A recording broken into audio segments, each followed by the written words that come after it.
Four international settlements അഥവാ BIS. International സെറ്റിൽമെൻറ്റുകൾക്ക് വേണ്ടിയിട്ട് അല്ലെങ്കിൽ ഇൻ്റർനാഷണലായിട്ട് എന്തെങ്കിലും സാമ്പത്തിക കാര്യങ്ങൾ അത്യാവശ്യങ്ങളൊക്കെ ഉണ്ടാകുമ്പോൾ അത് പരിഹരിക്കാൻ വേണ്ടിയിട്ടുള്ള ഒരു മെയിൻ ബാങ്കാണ് ബാങ്ക് ഫോർ ഇൻ്റർനാഷണൽ സെറ്റിൽമെൻറ്റ് എന്ന് പറയുന്നത്.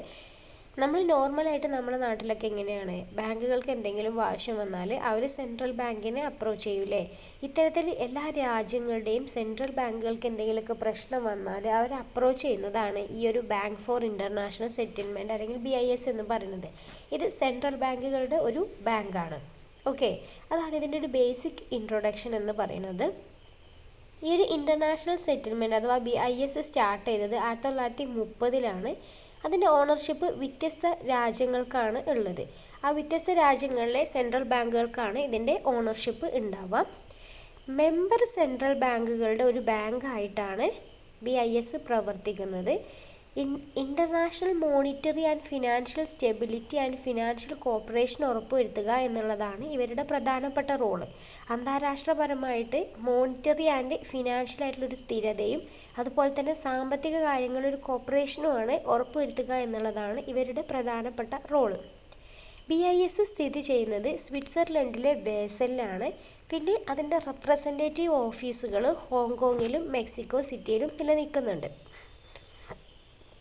BIS എസ്റ്റാബ്ലിഷ് ചെയ്യുന്നത് 1930-ലെ ഹേഗ് എഗ്രിമെൻറ്റ് വഴിയാണ്. Germany, Belgium, Italy, France, United kingdom, Japan, Switzerland, United States ഇത്രയും രാജ്യങ്ങൾ വെച്ചിട്ടാണ് ആദ്യമായിട്ട് BIS സ്റ്റാർട്ട് ചെയ്യുന്നത് കേട്ടോ. പിന്നെ ഇൻഡിവിജ്വൽസിനും സെൻട്രൽ ബാങ്കിനൊക്കെ ഈ BISൻ്റെ ഷെയർസ് പർച്ചേസ് ചെയ്യാനുള്ള ഓപ്ഷൻ ഉണ്ട്. എന്നിരുന്നാലും ഈ ഒരു ചാർട്ടർ അനുസരിച്ചിട്ട് വോട്ടിംഗ് റൈറ്റും മീറ്റിങ്ങുകളിലൊക്കെ പങ്കെടുക്കാനുള്ള അവകാശമുള്ളത് വ്യത്യസ്ത രാജ്യങ്ങളുടെ സെൻട്രൽ ബാങ്കുകൾക്ക് മാത്രമേ ഉള്ളൂ. ആ ഒരു സെൻട്രൽ ബാങ്കുകളായിരിക്കും ഒഫീഷ്യലായിട്ട് ഈ ഷെയർസ് സബ്സ്ക്രൈബ് ചെയ്തിട്ടുണ്ടാവുക. പിന്നെ ഇതിൻ്റെ വോട്ടിംഗ് പവർ എന്ന് പറയുന്നത് എത്ര ഷെയറാണോ പർച്ചേസ് ചെയ്തത് അതിനനുസരിച്ചിട്ടായിരിക്കും. കൂടുതൽ ഷെയർ പർച്ചേസ് ചെയ്തവർക്ക് കൂടുതൽ വോട്ടിംഗ് പവർ ഉണ്ടാവും, കുറച്ചുള്ളവർക്ക് അതിനനുസരിച്ചുള്ള പവർ മാത്രമേ ഉണ്ടാവുകയുള്ളൂ.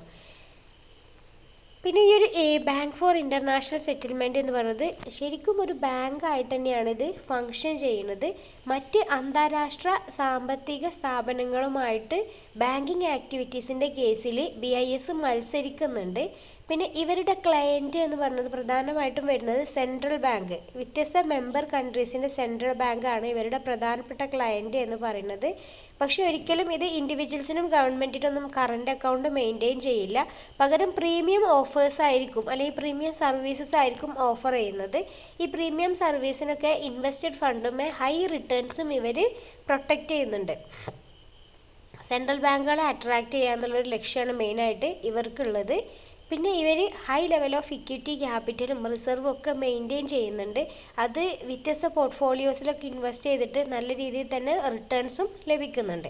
പിന്നെ BISലൂടെ മെമ്പേഴ്സിൻ്റെ ഷെയർസ് അല്ലെങ്കിൽ ട്രേഡബിൾ സെക്യൂരിറ്റീസിന് ആ ഒരു ബൈബാക്ക് ഓപ്പർച്യൂണിറ്റി ഇവർ ഉറപ്പ് കൊടുക്കുന്നുണ്ട്. അതായത് ലിക്വിഡിറ്റി കൊടുക്കുന്നുണ്ട്. ഏത് സമയത്തും വേണമെന്നുണ്ടെങ്കിൽ അവർക്ക് അവരുടെ സെക്യൂരിറ്റീസ് ബൈബാക്ക് ചെയ്യാം, വിൽക്കാം, അങ്ങനെയുള്ള കാര്യങ്ങളൊക്കെ ഇതിൽ പറയുന്നുണ്ട്. പിന്നെ ഈ BISൻ്റെ പ്രധാനപ്പെട്ട ഫങ്ഷൻസ് എന്തൊക്കെയാണ് എന്നുള്ളതാണ്. ഫസ്റ്റ് 3 കാര്യങ്ങളാണ് നമ്മൾ പ്രധാനമായിട്ടും പറയുന്നത് കേട്ടോ. ഫസ്റ്റ് വണ്ണാണ് ലെൻഡർ ഓഫ് ലാസ്റ്റ് റിസോർട്ട്. ഒരു അവസാന ആശ്രയം അല്ലെങ്കിൽ അവസാനമായിട്ട് സമീപിക്കാവുന്ന ഒരു സ്ഥാപനമാണ് BIS എന്ന് പറയുന്നത്.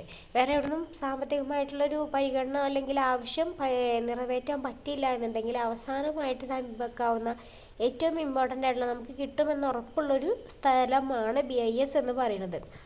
ഒരുപാട് ഫിനാൻഷ്യൽ സർവീസ് അവരുടെ മെമ്പർ കൺട്രീസ് ആയിട്ടുള്ള സെൻട്രൽ ബാങ്കിന് വേണ്ടിയിട്ട് BIS പ്രൊവൈഡ് ചെയ്യുന്നുണ്ട്. മാത്രമല്ല ഫോറിൻ റിസർവ് മാനേജ് ചെയ്യുന്നതിലും മറ്റ് ഫിനാൻഷ്യൽ ഇൻസ്റ്റിറ്റ്യൂഷൻസിൻ്റെ കാര്യത്തിലൊക്കെ BISന് വളരെയധികം നല്ല റോളുണ്ട്.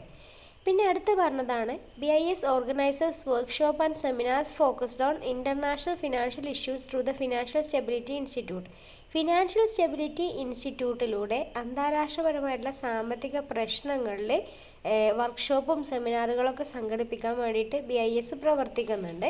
ഇനി അടുത്തതാണ് BIS publishes research and statistics and global banking, foreign exchange, financial market securities and derivatives market. Derivative market, financial market, securities, foreign exchange, research and statistics and global banking, ഇതിലൊക്കെ ഈ വ്യത്യസ്ത സബ്ജക്റ്റുകളിലും ഏരിയയിലൊക്കെ BIS റിസർച്ച് ആൻഡ് സ്റ്റാറ്റിസ്റ്റിക്സും കാര്യങ്ങളൊക്കെ publish ചെയ്യുന്നുണ്ട്. അതാണ് പറയുന്നത്. Okay, അപ്പോൾ ഇത്രയേ ഉള്ളൂ. BIS എന്ന് പറയുന്നത് വളരെ സിമ്പിളായിട്ടുള്ളൊരു ടോപ്പിക്കാണ്, പക്ഷേ വളരെ ഇമ്പോർട്ടൻറ്റുമാണ്. വ്യത്യസ്ത രാജ്യങ്ങളുടെ സെൻട്രൽ ബാങ്കുകളുടെ ഒരു ബാങ്കായിട്ടാണ് BIS പ്രവർത്തിക്കുന്നത് കേട്ടോ.